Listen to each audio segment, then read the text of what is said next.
Welcome, Thomas Mergel, Headbanger GTFO here with the top 10 black metal albums of 2015 so far. I've got a new setup here. I hope this isn't too tacky, having the microphone kind of just waltz into frame here. It's not really waltzing, it's just sitting still. Anyways, I wanted the sound quality to be a little bit better. I've had this microphone for a couple of years now, thanks to my buddy Nathan Palikni. He knows I love recording, and I've been wanting to do this for a while now, so finally find a little corner here in my house.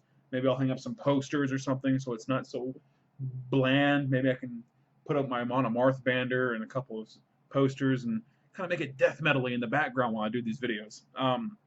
Now, this, I'm going to kind of just do a little rapid fire thing through this. I did a video last week and I never posted it because, for one, I fucked up and made a top 9 instead of a top 10.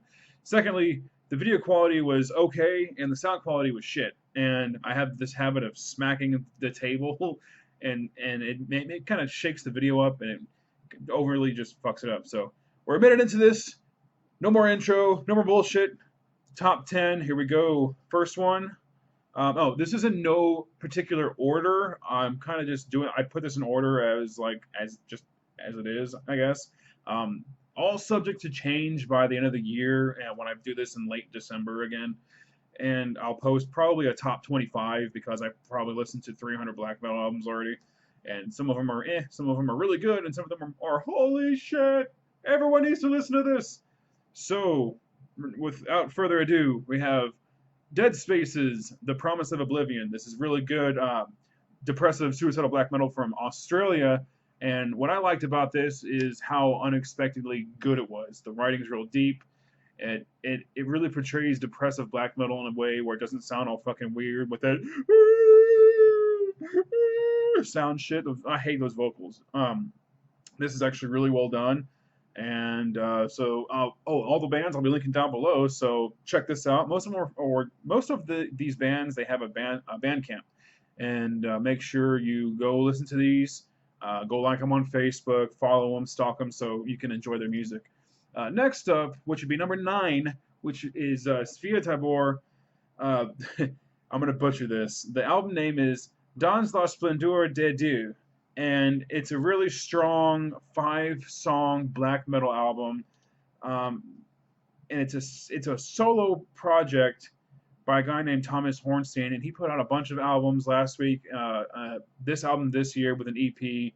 And an album or a couple EPs and demos the year before in 2013. And I've been following him since early last year, and I really like his work, and his production's getting stronger, his songwriting's getting better, and you cannot dislike this guy's writing. He's really intricate, really strong at what he does.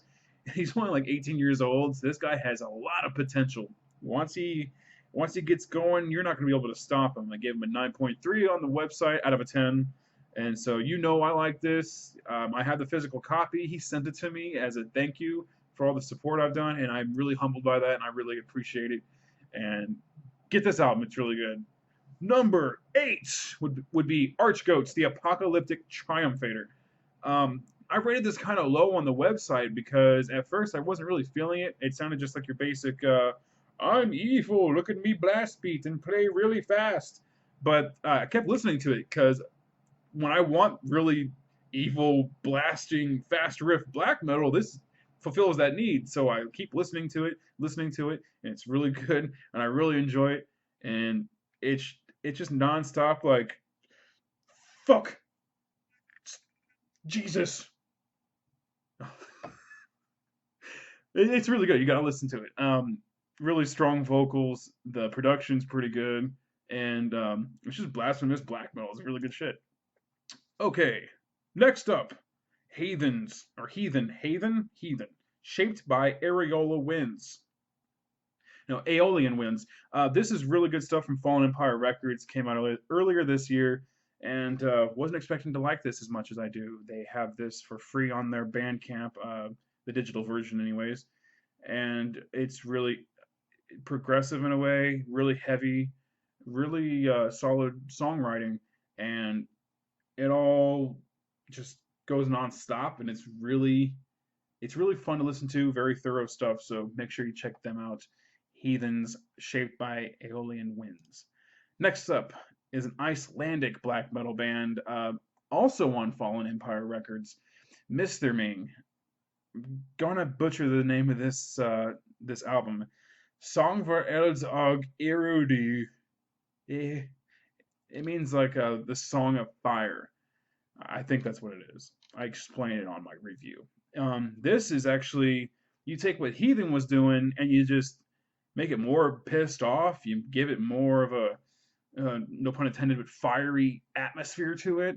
And it's just real gritting, pounding music, and it goes nonstop. It's just really hard hitting stuff. You can go download it now. I'll post the link below, of course. And so go download this now, get it, share it with your friends, discuss it with all of your many minions who also like metal, and show them Mr. because they're so goddamn good. All right, next up. This is a band who's been getting pretty good reviews across the board, and when it comes to people who are a fan of this band, they think this is one of their best albums in a while, and it's Marduk's Frontschwein. And this album for me was fun to listen to at first, but then it grew on me, and grew on me, and grew on me, and it's really aggressive. It's really just nonstop, just ass kicking for 52 minutes. There's a couple of songs on there that are a little slower. The song "The Blonde Beast" kind of has like a weird industrial kind of drum beat to it. Kind of reminds me of Marilyn Manson in a way.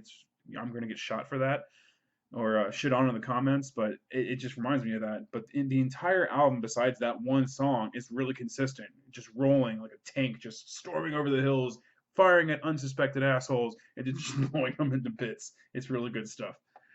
Uh, Speaking of firing, this one shoots you into the stars, and then you get lost forever. And this album is Eternal Valley's Ascend to the Unknown. Really, he has, I say he, but it's a one-man band. Jason York is Eternal Valley. And when it comes to this band, this sound, he has gone from like a basic black metal sound, and this guy is incredibly talented, progressed into like a depressive black metal, added some doom elements into it, and now he has an incredibly deep atmospheric sound. And this album is like a cosmic concept album of just being lost in the infinite darkness and expansiveness of the universe. And it's really enthralling. This music just is so atmospheric and deep that it just makes you think and wonder. It's incredibly beautiful while it's incredibly depressing, and it's just layered. And anytime I listen to it, I just sit back like, this is really good stuff. And not only is it just really good atmospheric and ambience, it also is some pretty profound black metal. And the vocals are really good. The production's really solid. The guitar tone's really good. The drumming sounds better than ever. Ascent to the Unknown is Eternal Valley's best work since Screams of Eternal Emptiness. And it's kind of like a completely different sound from that last LP, but it is familiar with the last sound and then progressing on to this new one. So Ascent to the Unknown, definitely top end of the year best of material. The next one is from Russia. This next band's from Russia, and they're called Dark Eater. They are incredibly ambient, incredibly atmospheric. It's more ambient and atmospheric than it is actually black metal, but it is black metal. There are a couple of songs where they get aggressive, and it's also the ambience and the atmospheric part is incredibly dark and depressing. So it comes together. The album title is in Russian. I'm not going to be able to read that. I'll link it below. It's an incredible album. They just released it for free on Bandcamp. But if you can, and just try to buy this album. I don't know who sells this. It's some Russian website where you can buy the album from, and I just haven't pulled the trigger on that one yet, but I do plan on it. All right, in number 2, we have Ghost Bath's Moon Lover. Everyone's been talking about this. I've been a fan of their album. I've been a fan of them since their album Funeral came out, and Moon Lover is a gigantic step from that last sound in terms of just complete songwriting and emotion and vocal remedies and how everything's put together. I love it. The album begins with a really somber, subtle guitar melody, and once you listen through this whole emotional album, it comes full circle with the album ending with that same melody, but it's being not only is it being played, but it's being whistled, and that's always chilling to me.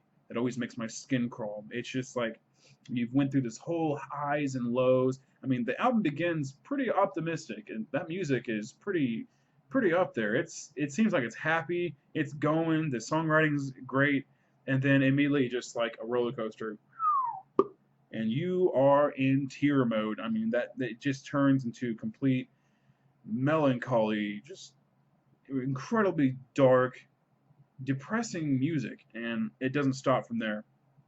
Once it gets past the optimistic phase, it stays pessimistic and cynical for the rest of the way, and I liked that. There was like a sense of false hope with how the music was going to go, and I wasn't too sure of what I was listening to at first. I wasn't too sure of the direction they were going, but I really thought that the way they started the album and the way how they rode with that and kept going, it was very smart.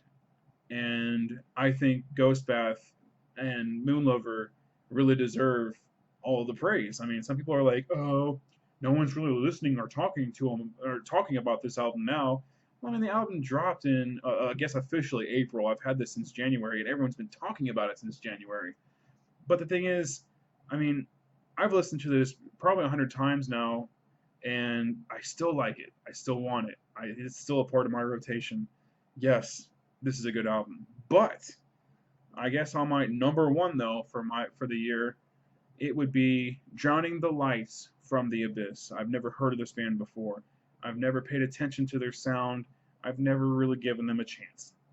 Now, what grabbed me was I was on the Atmospheric Black Metal channel, and this artwork popped up when I was just scrolling through. I wasn't even going to listen to any music at the time.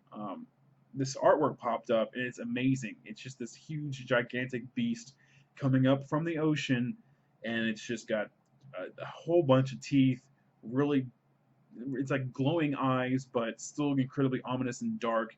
And that artwork grabbed me. So immediately pressed play, and I loved everything I heard. It's really deep, really dark. It's very atmospheric, very ambient. It's also very evil black metal, and it's also incredibly raw without sacrificing production. So I appreciate that, and I suggest that everyone listens to this and they buy it. They're from Australia as well, so Australia they're having a really good year with black metal as well as Russia. So enjoy these albums, listen to them immediately. Thank you for watching. Like and subscribe and share this. Tell your mother, and have a good day. And just remember, you'll never know if I'm wearing pants or not.